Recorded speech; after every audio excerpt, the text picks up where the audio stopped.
Hey guys, welcome to Next Level Retro. It's John here. Today we'll be talking about memory management in the Commodore 128 and how it relates to graphics, sound, and game development. Guys, let me tell you that the battle for the Commodore 128 graphics and game programming is won or lost at the memory management level. It's critical that you understand this topic if you want to become a good game programmer for the C28. So let's dive in.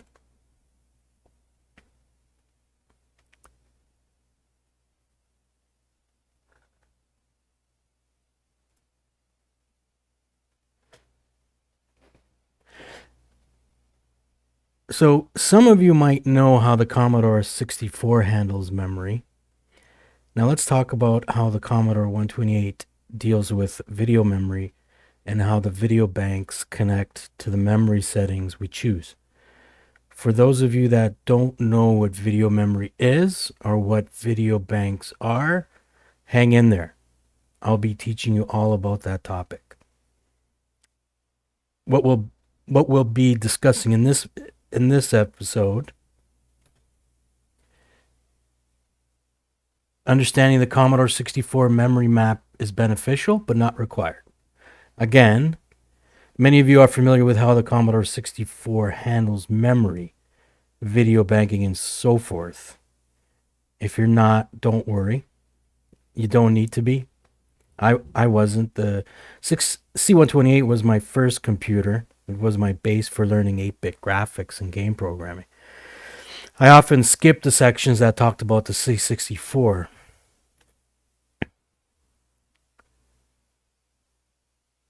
Well, screen RAM can be relocated. Color RAM in the C128, like in the C64, is always stationary in memory. However, the C128 has something that the C64 doesn't. In C128 mode, there are special lines called low RAM and high RAM that help the graphics system use an extra bank of color RAM, which the C64 doesn't have. This special bank helps change colors quickly and smoothly on the screen. The low RAM line lets the 8502 access a color bank, while the high RAM line lets the VIC chip access either color bank no matter what the 8502 is doing. And for those of you that are not familiar with the 8502, it's the C128 CPU that is almost identical to the 6510 in the Commodore 64. So more about this high RAM, low RAM, and color banking later, but this color bank switching mechanism makes the C128 graphics system even more powerful. You can change colors on the screen right away and switch between color banks really fast. This is helpful in different modes like character mode or multicolor bitmap mode, making the computer graphics more flexible and cool.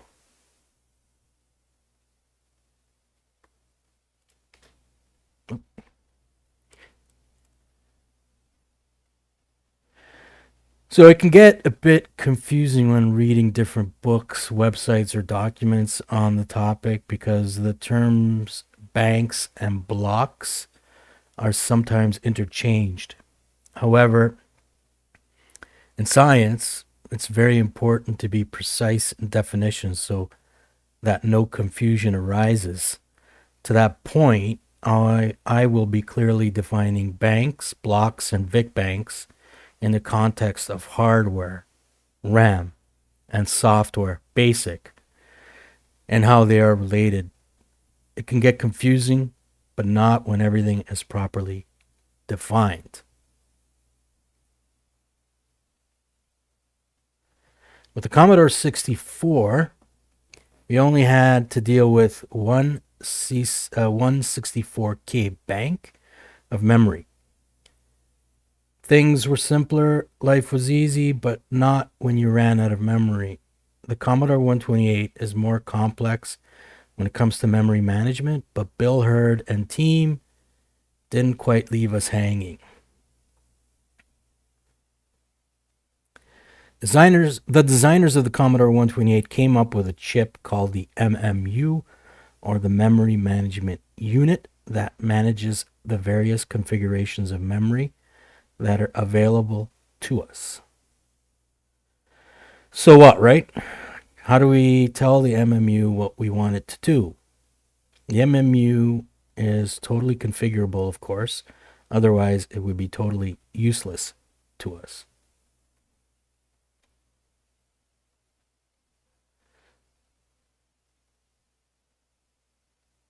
Luckily for us, the Commodore 128 designers gave us some registers to allow us to tell the MMU what we want from it. These, as you may have guessed, are called the MMU registers. So at a high level then, all these features make the Commodore 128 a pretty powerful 8-bit computer for graphics, sounds, and programming games.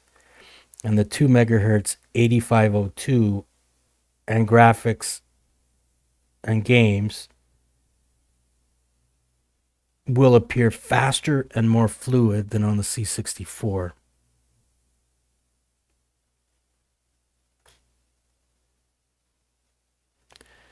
So what is a RAM bank and why do we need them? Well, the Commodore 128 is an 8-bit machine.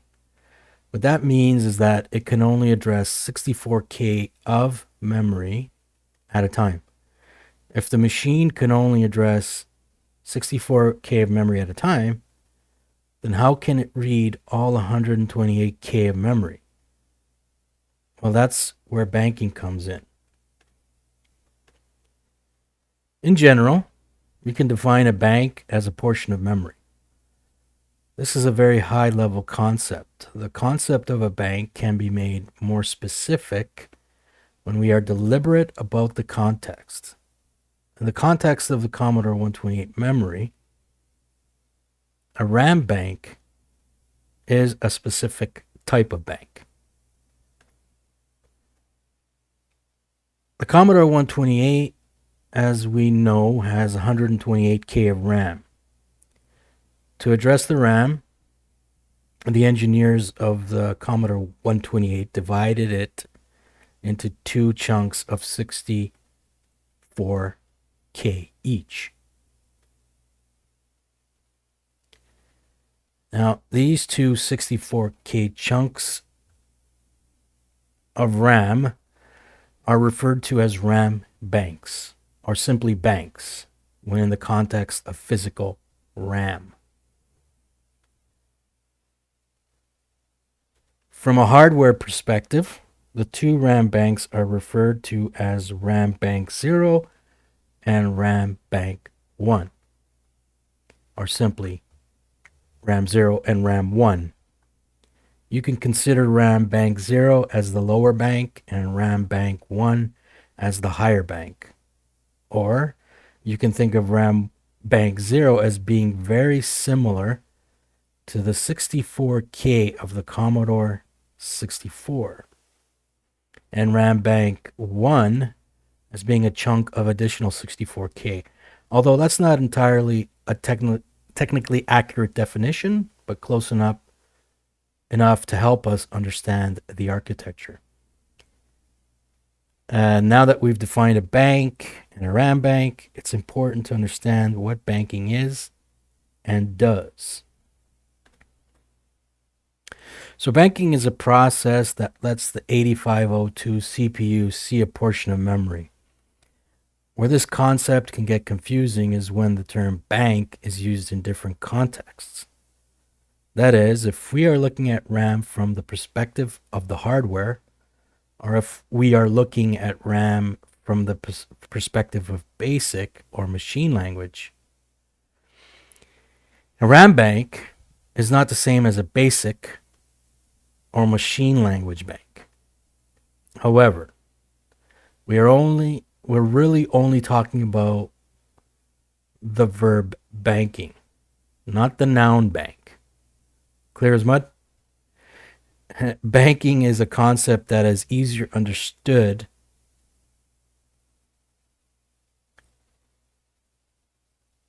if we don't associate it with the definition of a RAM bank.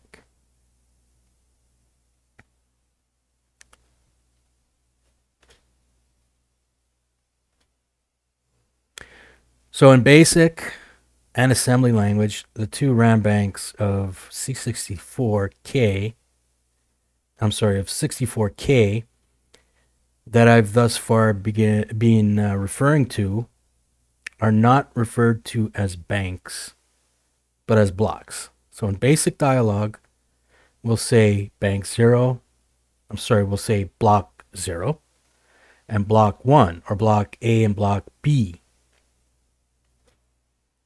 If we want to formally define it, let's just say that RAM bank 0 equals basic block A and RAM bank 1 equals basic block B, but they both say the same thing. I'm mentioning this because some books and texts interchange the terms block and bank, and it can make the reader confused. Context is key, so if you remember that, then it won't be as confusing. So just let me reiterate that a bank is a general concept. It means a portion of memory. We must be specific about what type of bank we are talking about. We already discussed the RAM bank. In the context of basic and machine language, we also have the concept of a bank.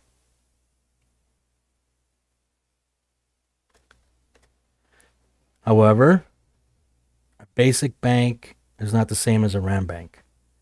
Remember that a RAM bank is one 64K portion of the Commodore 128's 128K of RAM.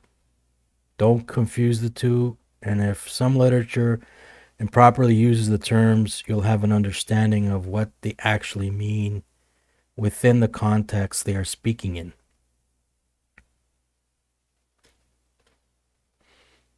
A basic bank is a pre-programmed default configuration of memory. The Commodore 128 is programmable in its memory config. In basic and machine language, you have 16 pre-programmed default configurations of memory, referred to in basic as banks. These are combinations of ROM and RAM in various ranges of memory. The current configuration, whether in basic or machine language, is determined by the value in the configuration register of the C128 memory management, or MMU, chip. These configurations allow for combinations of ROM and RAM to be banked into memory simultaneously. For example, the ROM that stores the character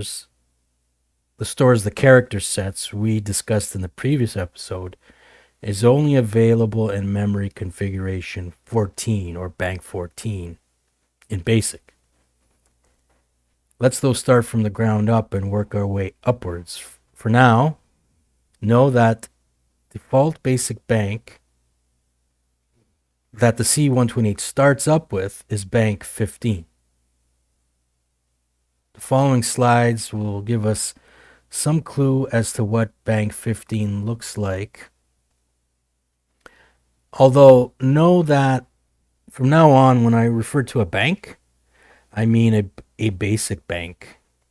I will say RAM bank when I mean a RAM bank, or simply the RAM bank's label, such as RAM 0 or RAM 1. We're not done with banks yet, though. There's one more type of bank that is very important to discuss, and that is the VIC bank.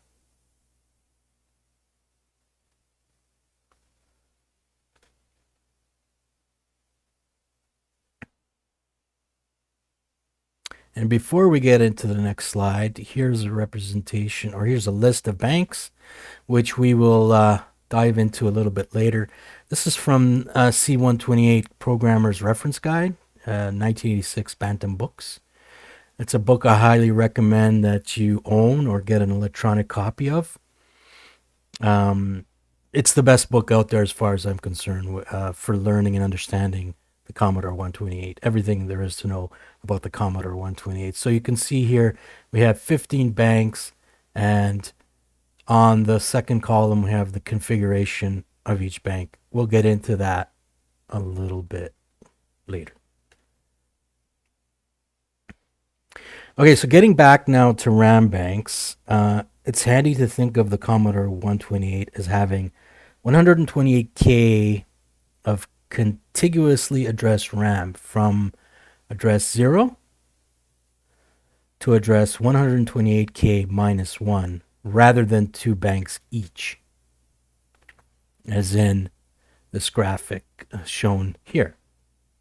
So here we can see that I've addressed all 128K from memory address 00000 all the way up to 1 FFFF, which is 128K minus 1. Right?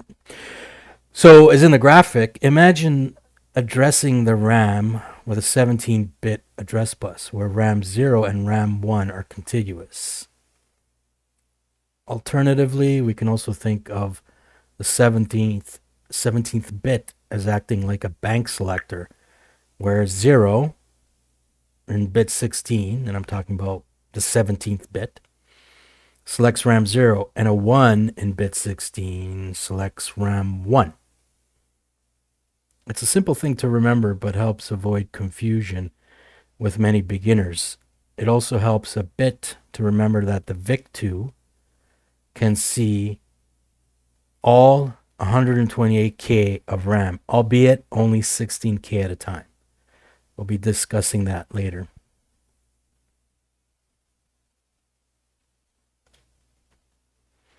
So the VIC-II chip has 14 address pins, meaning simply that it has a 14-bit address bus, and so can only address 16K of memory at a time. It doesn't mean it can't see all 128K. With the process of banking, it can see all 128K of memory, one bank at a time, so to speak.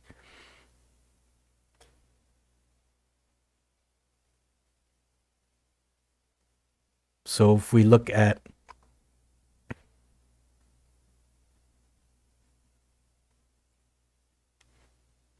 you can see that we have 16K VIC banks,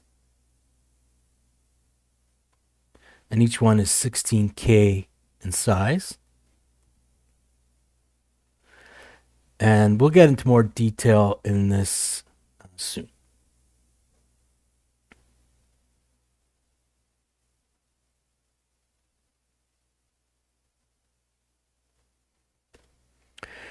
No, this also means that all video data must fit into a 16K bank of RAM and cannot cross bank boundaries. This doesn't mean you can't have different sets of video data stored at various banks. All screen data, color data, and character data must be stored in the same VIC bank. If we want the VIC-II to see another set of video data, we must tell the VIC-II to look at the bank where that other set of video data is stored. The default VIC bank is VIC bank 0 in RAM.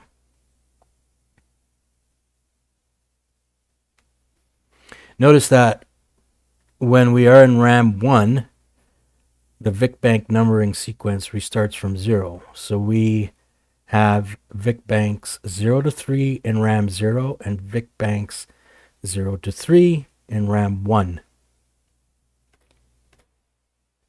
for a total of 8 VIC banks compared to the C64's 4 VIC banks. Lastly, as already discussed, think of RAM 1 as being a continuation of RAM 0, with all 128K being addressed by a 17-bit address bus.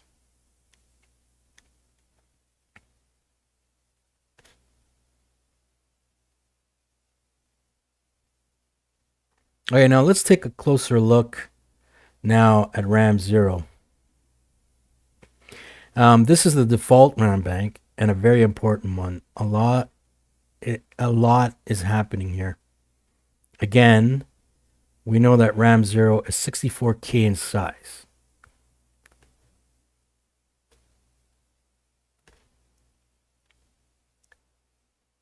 So let's just have a quick look at the memory map in RAM 0, just to get a high level overview of what everything is. So what we have first is page 0 and system RAM. Okay.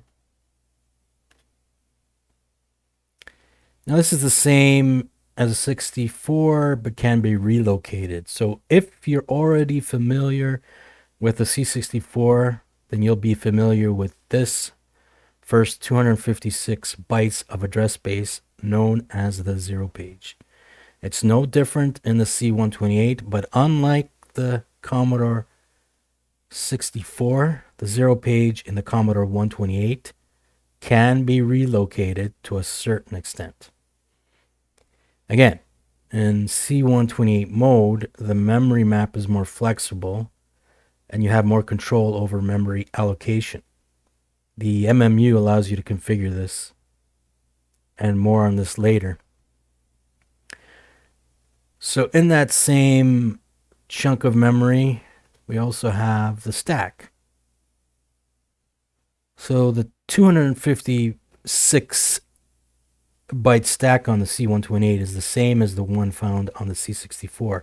But once again, unlike the C64, and thanks to the MMU, the stack on the C128 can be relocated.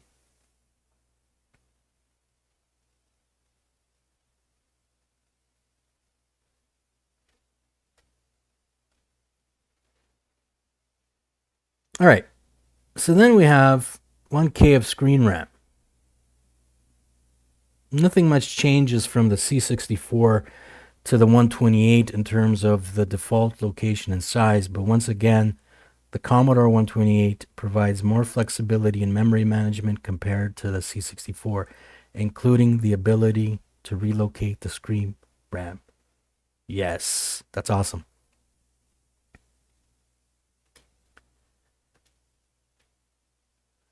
Then we have variables for basic and kernel, and basic 7 is really cool and very powerful for this. The variables that you'll use in your basic program are stored at these locations.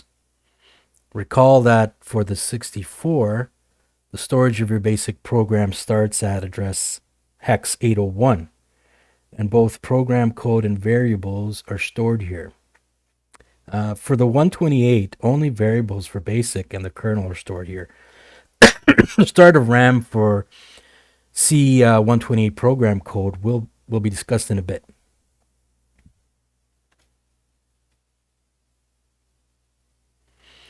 So then we have about 2,304 bytes of free RAM, and this is some extra free RAM that can be used for your assembly language program.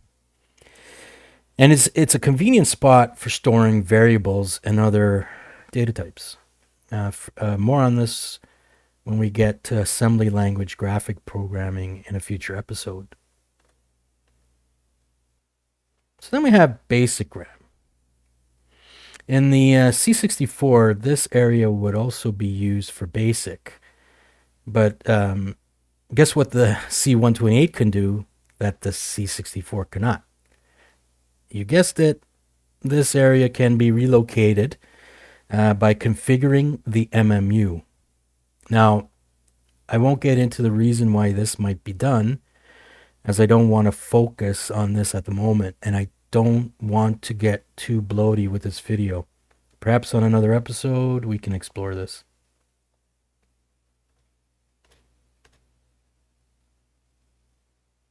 Then we have this big chunk of memory that by default banks in basic ROM.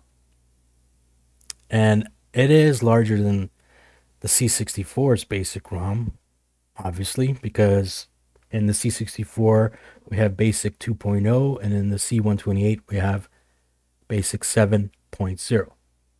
So if you're coming from the C64 universe, you'll notice that the size and location of basic ROM is just not the same. Basic 7 is just so much more advanced and has a much larger command set than basic 2.0 on the C64.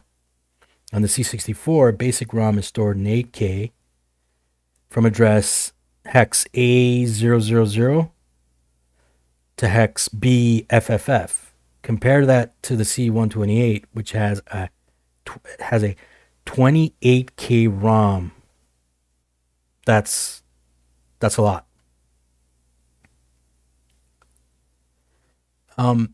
So next we have the machine language monitor ROM.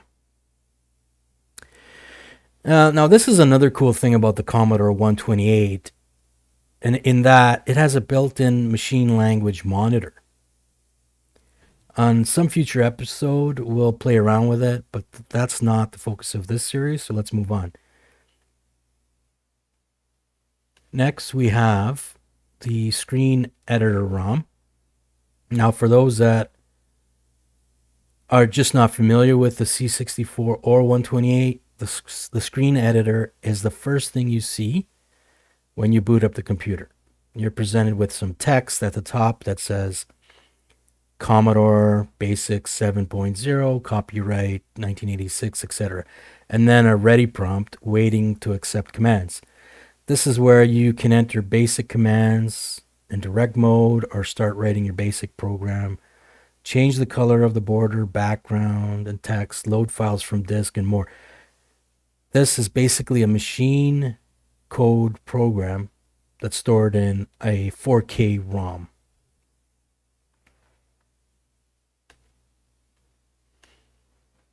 Then we have some important registers.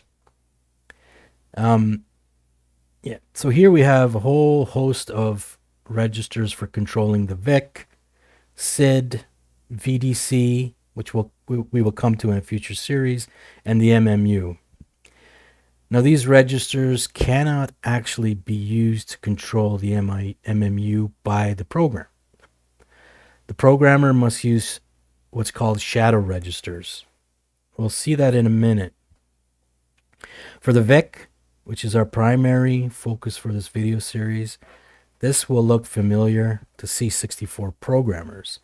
Here is where we can tell the VIC-II to change colors, change the VIC bank, change the location of character ROM, where to look for sprites, etc. When the C128 is in 80 column mode, this is where the VDC, also known as the Video Display Controller, looks for its registers. But it won't be talking we won't be talking about the VDC or the SID in this series.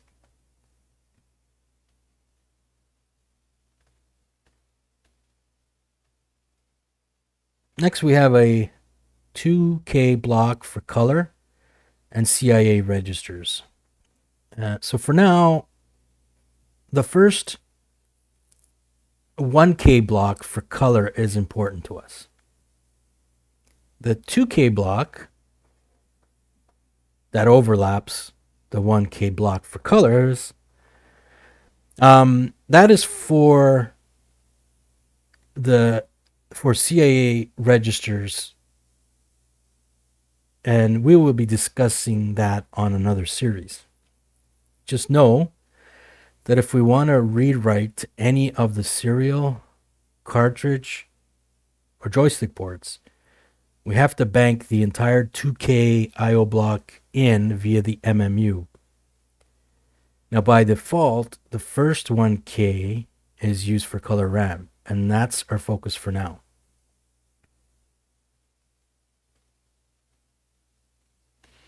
So then we have a whopping 7K of kernel ROM here, but in the Commodore 128, the total size of kernel ROM is actually 8K.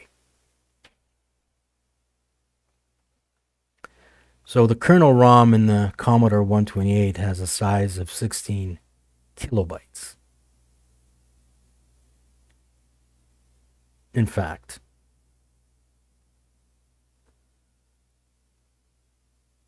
the kernel ROM actually similar to the kernel in the Commodore 64 contains built-in operating system routines and functions that provide essential services to programs running on the Commodore 128.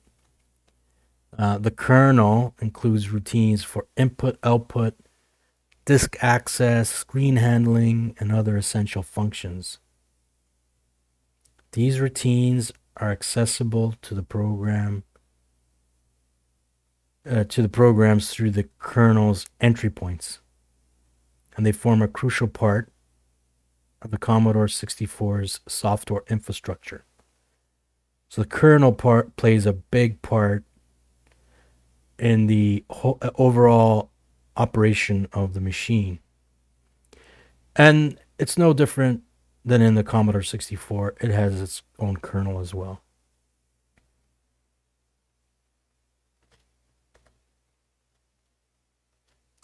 Then we have a little block of code here. This is a portion of RAM that is common to both RAM 0 and RAM 1. And this is out of scope for this episode, and we could talk about this on a future episode or series. But for now, we won't get into it. And of course, lastly, we have a block of 256 bytes for the MMU.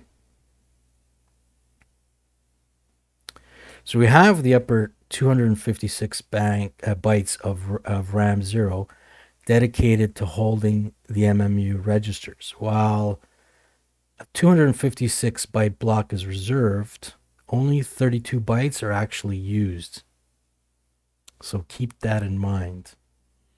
Why only 32 bytes are actually used is because the default system only requires 32 bytes, and the remaining unused space is for future expansion.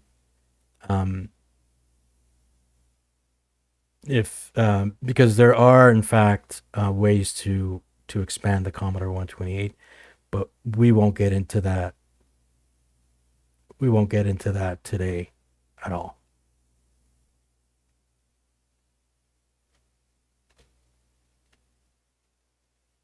Okay, so now let's take a closer look at RAM 1.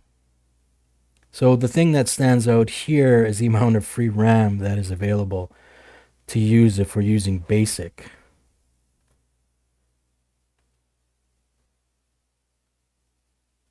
And even more RAM if we're not using BASIC.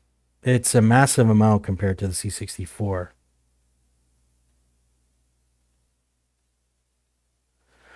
So there's not much to RAM 1, but a few things to take notice of.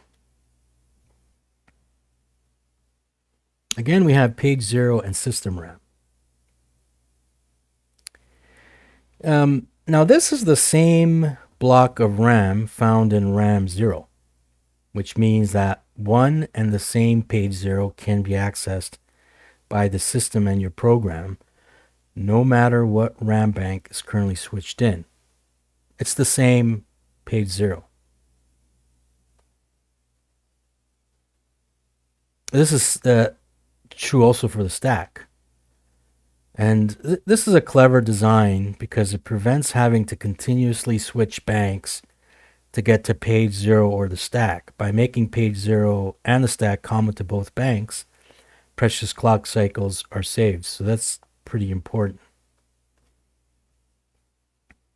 Then we have even more memory now to store basic variables. That is a full 15K block of storage.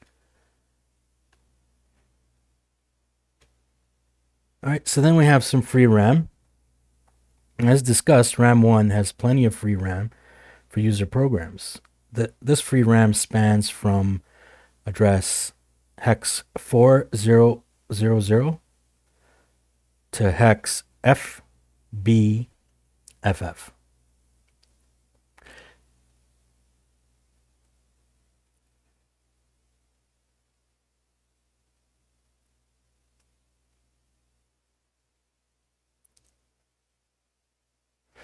And that's a total of 47K of RAM exclusive to RAM 1.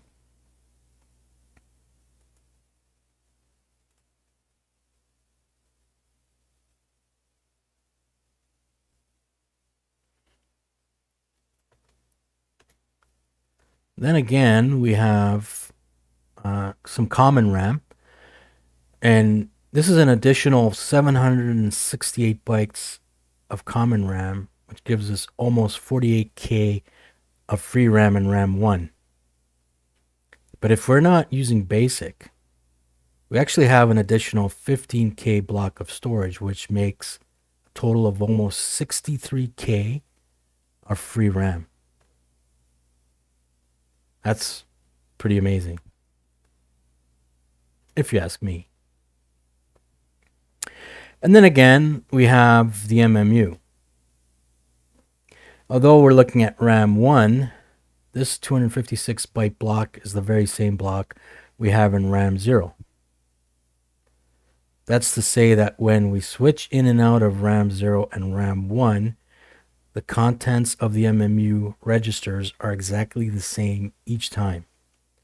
The MMU is so integral to the memory management of the C128 that not making this area common to both banks would be catastrophic. I'm so happy Bill Hurd and team knew what they were doing.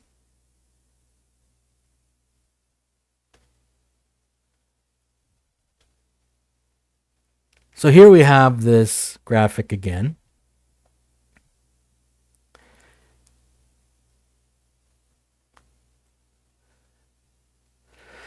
So these 16 configurations of memory, are known as basic banks. Okay. As we briefly touched upon previously, the MMU is quite complex and the registers can be quite confusing. Luckily for us, we don't have to go to that level of details. Sure, you can if you want, but that would be only if you're interested in diving a bit deeper. For our purposes and for many programmers' purposes, we can use a simple feature that the C128 engineers were so kind to give us. It basically is an MMU register that can be set to allow us to pick one of 16 different configurations. In Basic 7, these configurations are known as basic banks.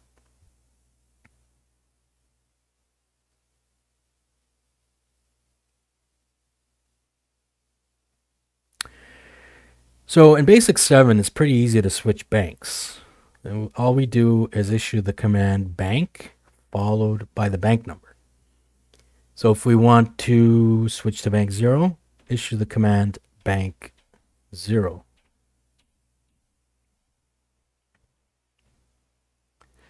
In assembly language, we switch banks by setting one of the MMU registers.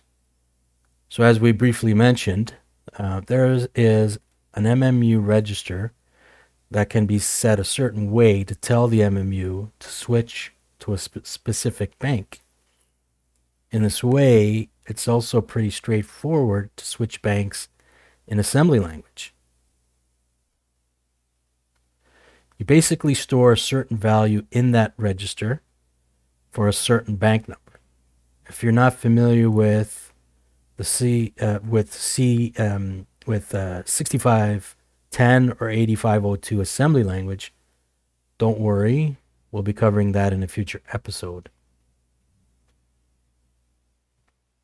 So we'll focus on BASIC for the next few episodes. Learning the concepts is easier in BASIC at first, especially if you're not familiar with 6502 or 8510 assembly language or assembly language in general. After all, that's why BASIC was invented, to make it easier to learn programming. BASIC 7 is an all-powerful version of Commodore BASIC, and it serves as a great learning tool for learning the concepts of computer graphics and sound on the Commodore 128, believe me. I'll stick to teaching the concepts in BASIC 7 for a number of episodes before moving to assembly language, and I think you'll appreciate that.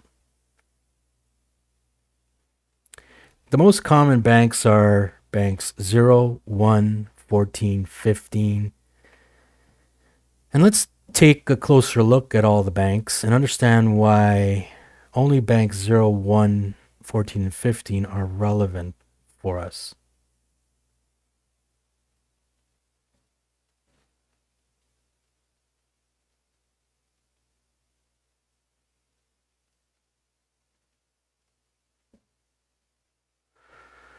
So in this episode, we'll only be using 14 and 15.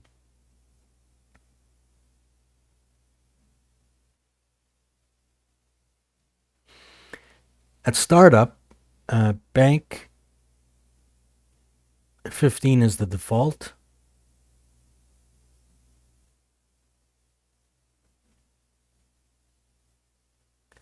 And I would recommend that we stay in bank 15 unless character ROM is needed, then switch back to bank 15 and bank again.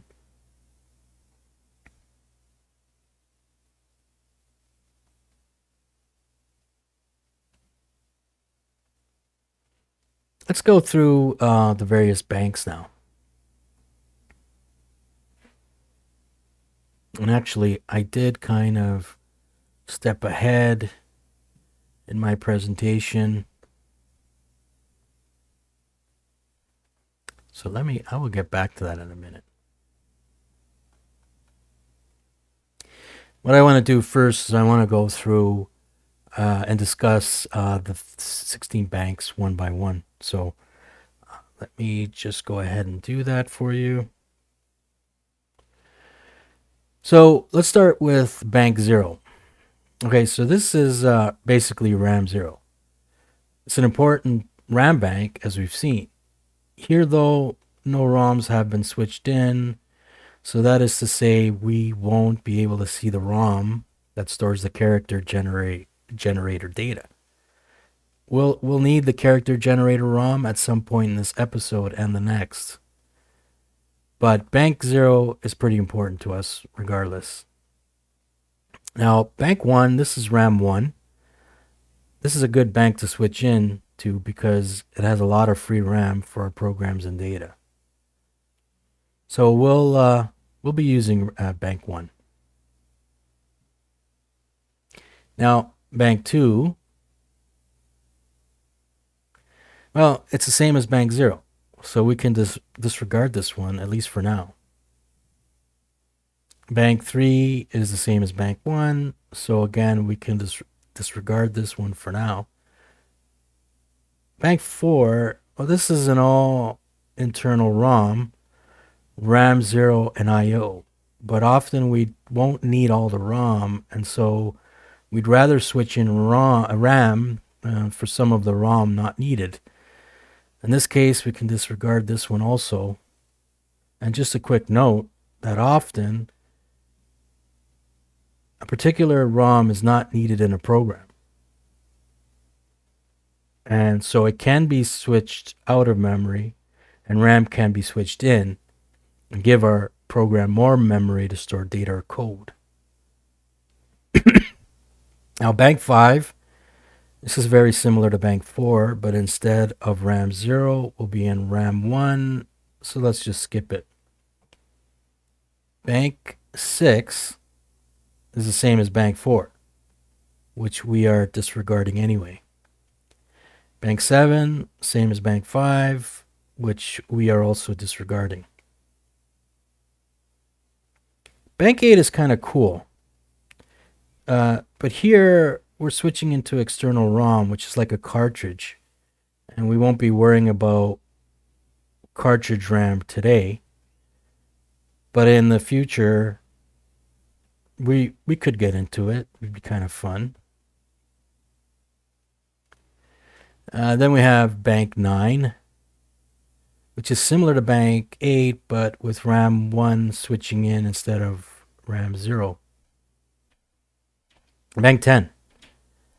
Well, it's the same as Bank 8, which we are ignoring anyway, and Bank 11 is the same as Bank 9, which we are also ignoring anyway.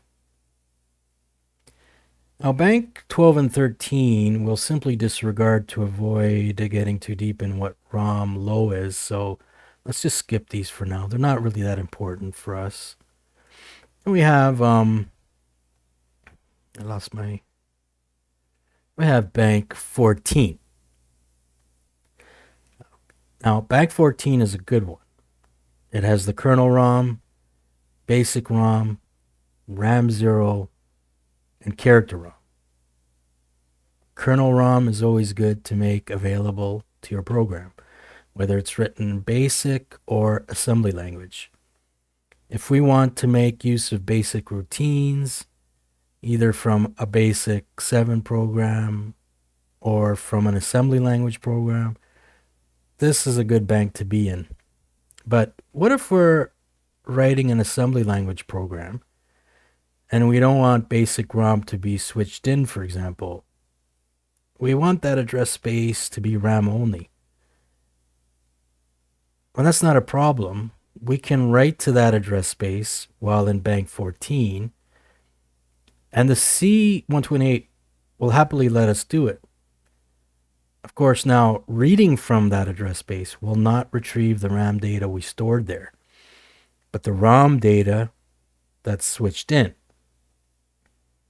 Switching quickly now to Bank 0 and then reading that address space will allow us to retrieve the data that we stored there.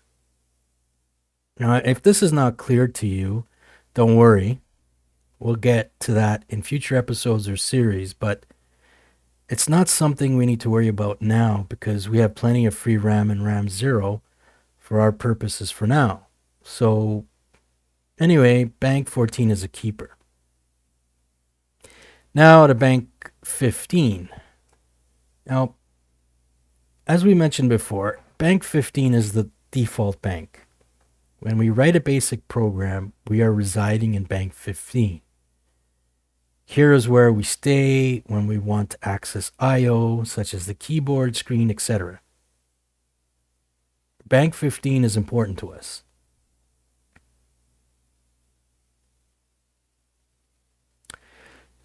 Now, again, in this episode, we'll only be using Bank 14 and 15 because for the purposes of the next several episodes, we're only concerning ourselves with Bank 14 and 15.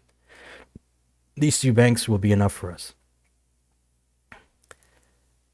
Just keep in mind that at startup, Bank 15 is the default. As we already mentioned, when the Commodore 128 boots up into its default C128 mode, Bank 15 is switched in by default. This is necessary because without it, we wouldn't be able to see the screen editor or type any input from the keyboard. Again, when we start writing a basic program or use direct mode, to type in a basic command, we start at bank 15 by default. So a tip that I'll give you is to stay in bank 15 unless character ROM is needed, then switch to bank 15 and bank again and back again. Our next basic program will demonstrate how to switch between bank 14 and bank 15. The program will read the character generator ROM and write the character bitmap data to the screen. And in order for the program to do that, it needs to switch to bank 14 briefly to read the character generator data from ROM and copy it to some area in RAM.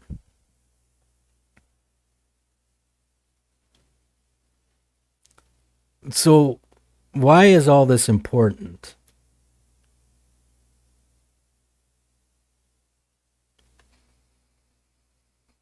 No, all kidding aside,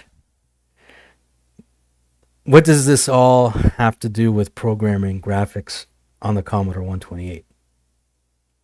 If I show you how to make a game for the Commodore 128, I need to teach you the fundamentals. We call this first principles. Sure, I can throw you some code and you can figure out how to tweak it for your purpose, but what fun is that? I'm sure people do find that more rewarding than actually understanding the first principles that are behind the design of that source code. But I don't find that rewarding, and quite frankly, I'm not interested in throwing code at you for you to reverse engineer, but never understand the principles behind it. So this video tutorial series is about teaching you from the ground up in order to truly understand how a game is developed on the Commodore 128. You need to understand how to display scenes on the screen. In order to understand how to display scenes on the screen, you need to understand what a character map is. In order to understand what a character map is, you need to understand what the character generator ROM is. In order to understand what character generator ROM is, you need to understand where and how it is stored. Once you understand that, you won't want to settle for the characters that come with the Commodore 128 by default. You'll want to create your own colorful characters that can be assembled into character maps, which are essentially graphical scenes. And in order to do that, you need to understand the Commodore 128's management of memory and therefore the MMU, because you'll need to navigate through various parts of the C128's memory to do it. Or you can skip this entire episode and copy the basic program that I'm about to demonstrate. That's up to you. Now, this is a very simple program, but it demonstrates how the character generator ROM is stored. So let's get to it, and I will demonstrate a piece of basic 7 code that will read the character ROM and display it on the screen. In this episode, I'll only demonstrate this program and speak to it from a high level, but in the next episode, we'll dive into it.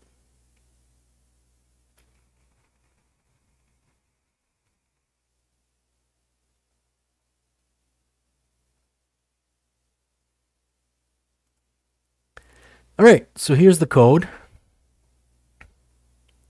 Basically, let me first show you what the code does, and then we'll come back. We'll come back and we will. I'm just gonna get my. We'll come back and we'll run through the code. So let me attach my drive here. We'll get straight to it.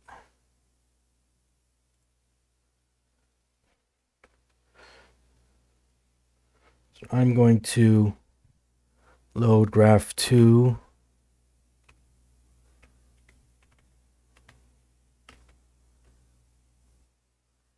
do a listing of that, and then we'll explain that in a minute. So I'm going to run this now. Just watch what happens on the screen.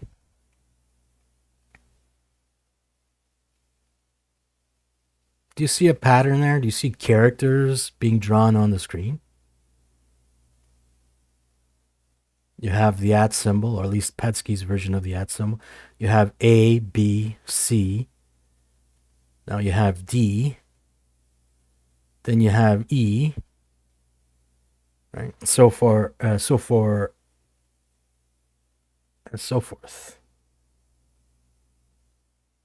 have G. Okay. So I'm just going to break out of this. I'm going to get back to the PowerPoint presentation and show you what the code does. So firstly, we're going to clear the screen. Then we're going to print the character generator ROM and then a couple of new lines. Now, there are 256 characters in character set 1. We have 2 character sets. This only gets character set 1, and in the next episode we will discuss how to get into character set 2. But for now, let's focus on character set 1, which has 256 characters. So that's why we have a for loop that goes from 0 to 255. And these are basically offsets into address 53248. Right? This is the location in ROM where the character generator data starts. Starts at 53248. Now for each character has 8 bytes each, because a character is a bitmap, is an 8x8 bitmap. We talked a little bit about this in the previous episode. So think of a character as an 8x8 bitmap. And if I go back and show you this, you can see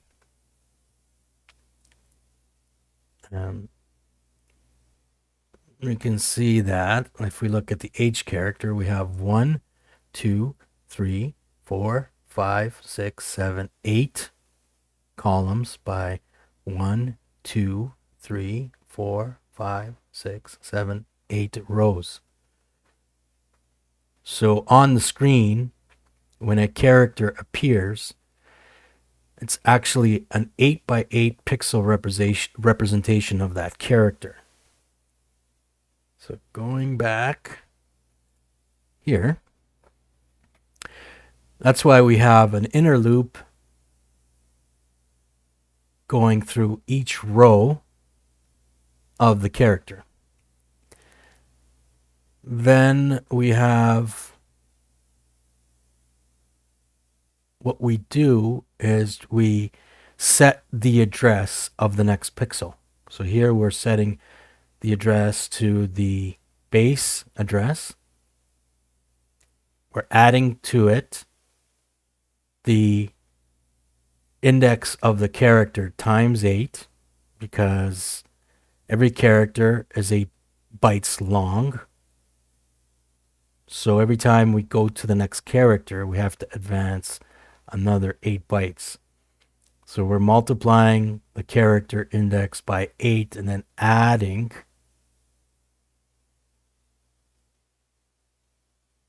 the byte number, or the index to the byte.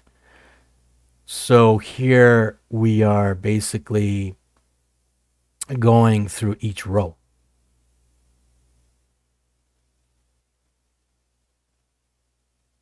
And hopefully that makes sense. We're going through each row.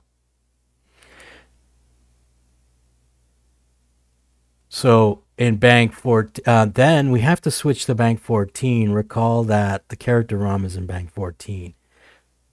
By default, we're in bank 15.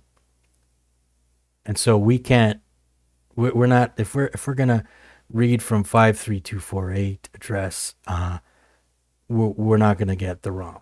We're going to get RAM. So what we're doing then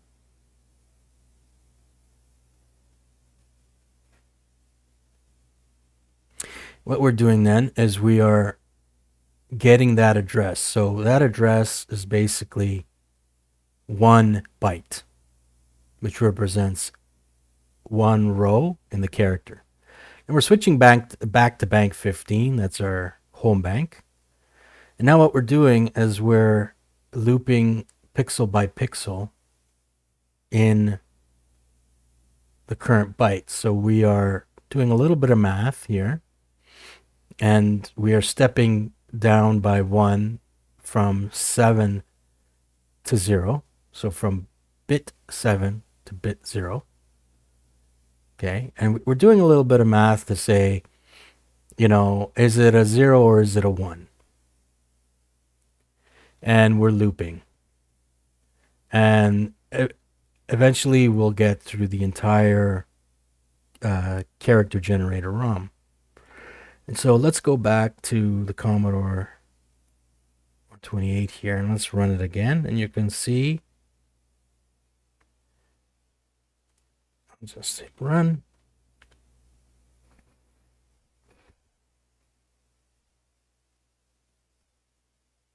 And I'll just let you watch that for a bit and enjoy that. But anyway, guys, that was a quick, high-level presentation of how to display the character generator ROM. And it's good to understand how that's working in the Commodore 128, and it's very similar in the Commodore 64. So I'll leave it at that. I hope you enjoyed this video. In a future episode, possibly the next episode, we will talk about a program that allows us to create our own characters and our own character maps. So I think we can discuss that in the next episode. And I'll wrap it up here, and I hope you enjoyed this video. And we'll see you guys in the next episode. Thanks a lot, guys. Bye for now.